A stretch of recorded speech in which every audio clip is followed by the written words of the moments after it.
ღმერთმა დაგვრჩით, გაგაზრდეთ, გაგახაროთ, ყველა დიდი სიყვარულით მინდა რომ ვეზიაროთ. აი ხა საღამოსლოცო დავამთავროთ, ხვალ წირვაზე გამუდმებით ვილოცოთ, უნდა მადლობდეთ, უნდა გვიხაროდეს. რა თქმა უნდა, მოვინანეთ ჩვენი ცოდვები, მუდამ ვეცადოთ რომ გამუდმებით წავშალოთ ის რაც არასწორად ჩავწერეთ, ამოვშალოთ ლაქები, ამოვშალოთ შეცდომები ჩვენი ცხოვრებიდან. რა თქმა უნდა, უშეცდომო და უცოდველი არავინ და ვერავინ ვერ არის, ეს ბუნებრივიც არის. სინანული ნიშნავს რომ წინ წახვიდე ადამიანმა და არა გაუთავებლად ღეჭო ეს ძველი ცოდვები, ხო? სინანული რა არის? ნანობ და გინდა რომ წინ წახვიდე. სინანული არის რომ სიბნელიდან სინათლეში გახვიდე და სიკეთეში გახვიდე. აღმატებულ ხარისხში შეხვიდე უფრო. ვითომაც ქრისტე ამის საშუალებას გვაძლევს რომ წვდიადიდან ნათელში გავიდეთ. არანაირი პირილი სასოწარკვეთილი არ არის სინანული. სინანული არის გააზრებული გადახარშვა და მონანიება საკუთარი ცოდვისა გამოცდილების გამოტანა, ამიტომ თუ არ დაისვარე და ვისურვებით ნებით უნებლიე და ვიგვანგლებით ამ ცოდვებში, იმის მონანიება და განწმენდა. ეს არის რომ თუ ვინც შეცდომა და გამოცდილებად კეპნის ბილიქს, ისე ვერ დაიწყებნება ბილიკი კაბინეტში ჯდომით. ცურვას ვერ ისავლით, ოთახში ჯდომით, ცოტა წყალის გადაყლაპავდა, დასველდეუნდა, დისკომფორტი განიცადო, ხო, ეს უხეშ შედაგრება რომ მოვიყვანოთ. ცოტა უნდა, ასე ვთქვათ, დისკომფორტი განიცადო რაღაც, შიშის გადაიტანო რაღაც, იმედის დაკარგო სადღაც, მერე შველა უნდა ითხოვო, მერე შველის დროს ხელიც უნდა დაინახო გამოშვერილი და ასე შემდეგ, ხო, ყველაფერი რომ ეს შედის თელ ამ, ასე ვთქვათ, ყველაფერში ეს ერთად შედის ამ თაიგულში, ასე ვთქვათ. არ უნდა დაივიწყო, რომ შეცდომებით არის ჩვენი ცხოვრების გზა მოფენილი. შეცდომებით არის გზა ცხოვრებისაკენ, არის შეცდომებით არის სულ დავსებული. არავინ არ იფიქროს, რომ ეს რაღაცა, აი, ესე იგი შეუსტომლად, მე ყველას თვალებში ისე უყურებ, რომ იციან, რომ ყველას შემილია თვალები გაუსწორო, ყველას შემილია, ანუ აბსოლუტურად შეუცდომელია, არავისთან არაფერი არ შეშლია, ესეთი ვინ არის? არ ვიცი, ეგეთი ადამიანი არ არის, ეს არის ესეთი შენ უტოლებ თავს ზეციურ რაღაც ძალას. ვინ არის ესეთი? პირიქით თავი დაიმდაბლე, მადლობდე ღმერთს. ბოდიში მოიხადე, რა მოხდა? ვინც თავის დამარცხებას არ აღიარებს, ეს ყველაზე დიდი დამარცხებაა. ვინც ბოროტებას არ აღიარებს თავის ცხოვრებაში, რომ ჩაიდინე, ეს ყველაზე დიდი ბოროტებაა. ამიტომ შენი დამარცხება, რომელზედაც სწავლობ და შეცდომებზე ვსწავლობ და საკმარის შეცდომებს ვიდეთ ხოლმე. ღვთისწინააღმდეგ, ხა ძალით უნდა ჩაიდინო, მაგრამ მაინც ხო ვიდეთ, მაგრამ პრინციპში ყველას ვიდეთ გონებრივად, კარგად ვიცით რომ ვიდეთ. ზოგჯერ ნებით, ზოგჯერ უნებლიეთ, მაგრამ ძირითადად მაინც ვაცნობიერებთ ხოლმე. თუ სულიერად შინაგანად არა, პერიფერიულად მაინც. ღვთისწინააღმდეგ, მოყვასის წინააღმდეგ, საკუთარი თავის წინააღმდეგ და აი ესე აბსოლუტურად გაუცემელი და შეუცდომელი ვინ არის, ხო? ამიტომ სრულყოფილებას კი არ ითხოვს ღმერთი. ცხოვრება იმიტომა კი არ არის ქრისტიანული ცხოვრება მშვენიერი, რომ სრულყოფილია და გადასარევია და ყველაფერი იდეალურად არის, ესე ვერც იქნება. და არც არის, არც უნდა მოთხოვო ცხოვრებას სრულყოფილება, ეს დიდი ამპარტავნებაა, რომ ყველას და ადამიანებს და ცხოვრებას თითქოს შენ იყო რეჟისორი, მოთხოვო სრულყოფილად მოიქცეს და სრულყოფილი იყოს. არა, შენ იყავი სრულყოფილი, სხვას კი ნუთხოვ სრულყოფილებას. ცხოვრება მშვენიერი არისო, ერთ-ერთი ფილოსოფოსი ამბობს, იმიტომ კი არა, რომ იგი სრულყოფილი არისო.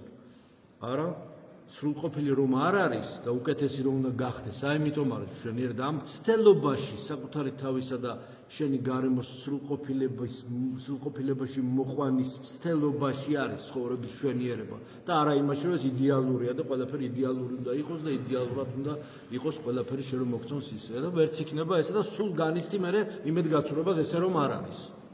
ვერ იქნება ესე. ამიტომ წადილი იმისა, რომ იპოვო ეს სრულყოფილება, ცუდში კარგი იპოვო.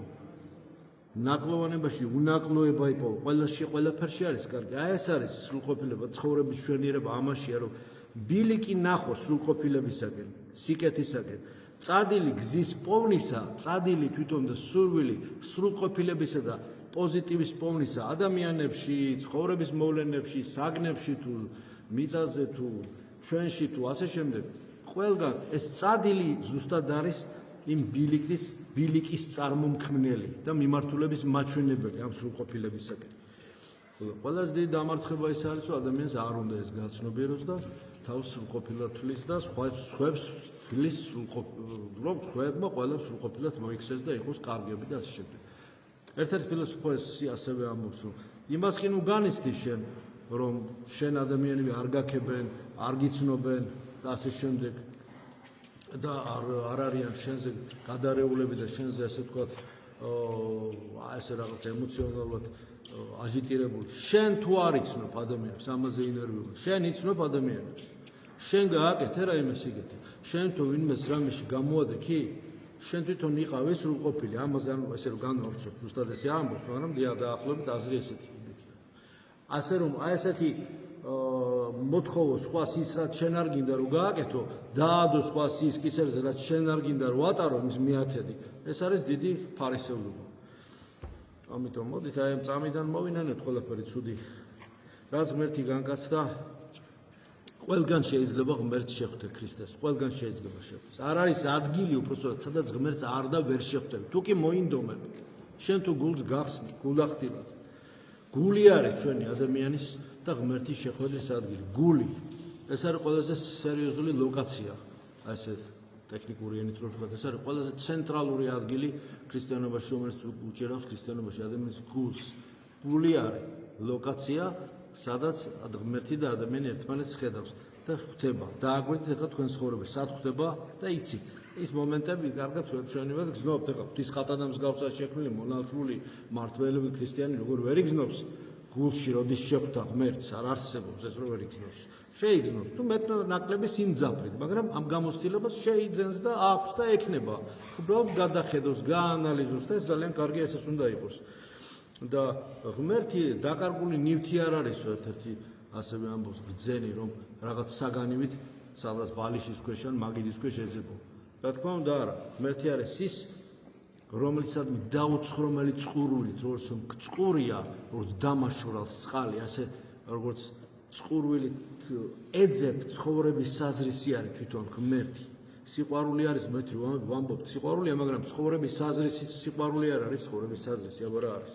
ამას ვეძებთ ყველა და ვეძებთ და სულ ვეპოტინები და გვინდა ნაწილს ვიჭერთ, ნაწილს ვეპოტინებთ, ნაწილს გზნობთ, ნაწილს პოულობთ, მაგრამ სულ დაუკმაყოფილების გზნობა და ბუნებრივია იქნება, იმიტომ რომ ბოლომდე შეუცნობადი უფალი ვერ არის.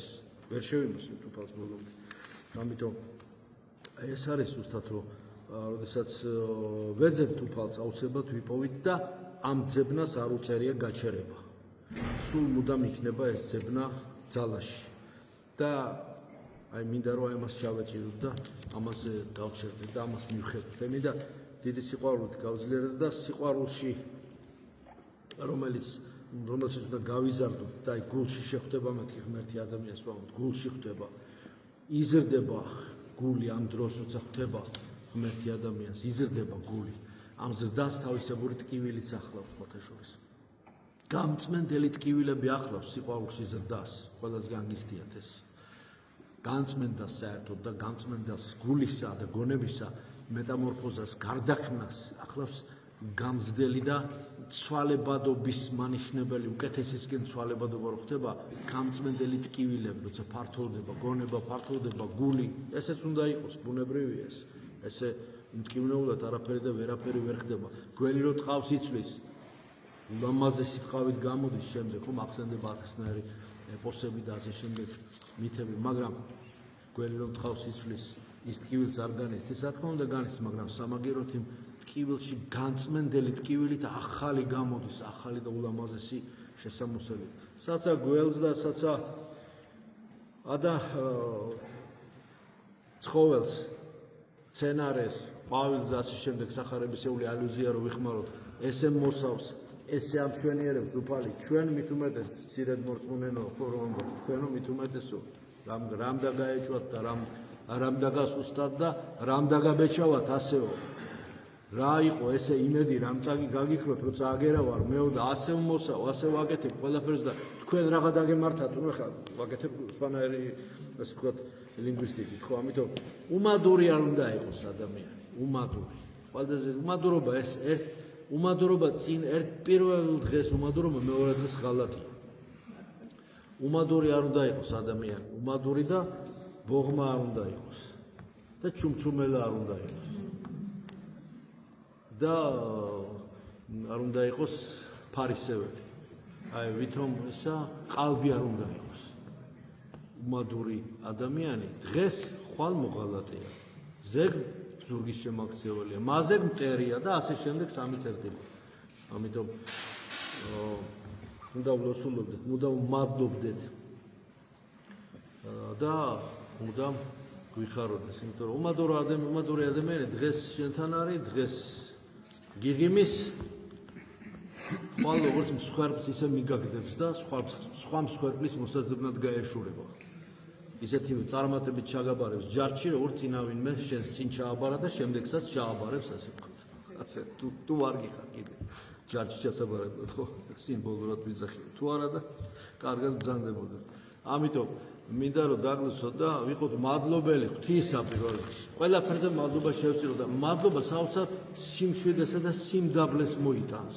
როცა მადლობ ყველაფრისთვის ღმერთს, სროцат სიმშვიდეს და მეტაფიზიკურ მოულოდნელ და შენთვის გავგებარ, გასაკვირ სიმშვიდესა და თამდაბლობას მოიტანს, რაც მე ისე გამთლიანებს და გზას ისე ხსნის, რომ თვითონაც გაგიკვირდება, ნუ თუ აქამდე ამას ვერ ფიქრობდი და ვერ ხვდებოდი და ვერ ვიაზრებდი, რომ ეს სიტყვები პავლე მოციქულისა უნივერსალური პროგრამა ჩვენ იქცევისა, მუდამ მადლობდეთ, მოუკლებლად ლოცულობდეთ, ზუსტირებას არ ვაკეთებ, მუდამ მოუკლებლად ლოცულობდეთ, მუდამ მადლობდეთ, ნახეთ მე და მუდამ გვიხაროდეს.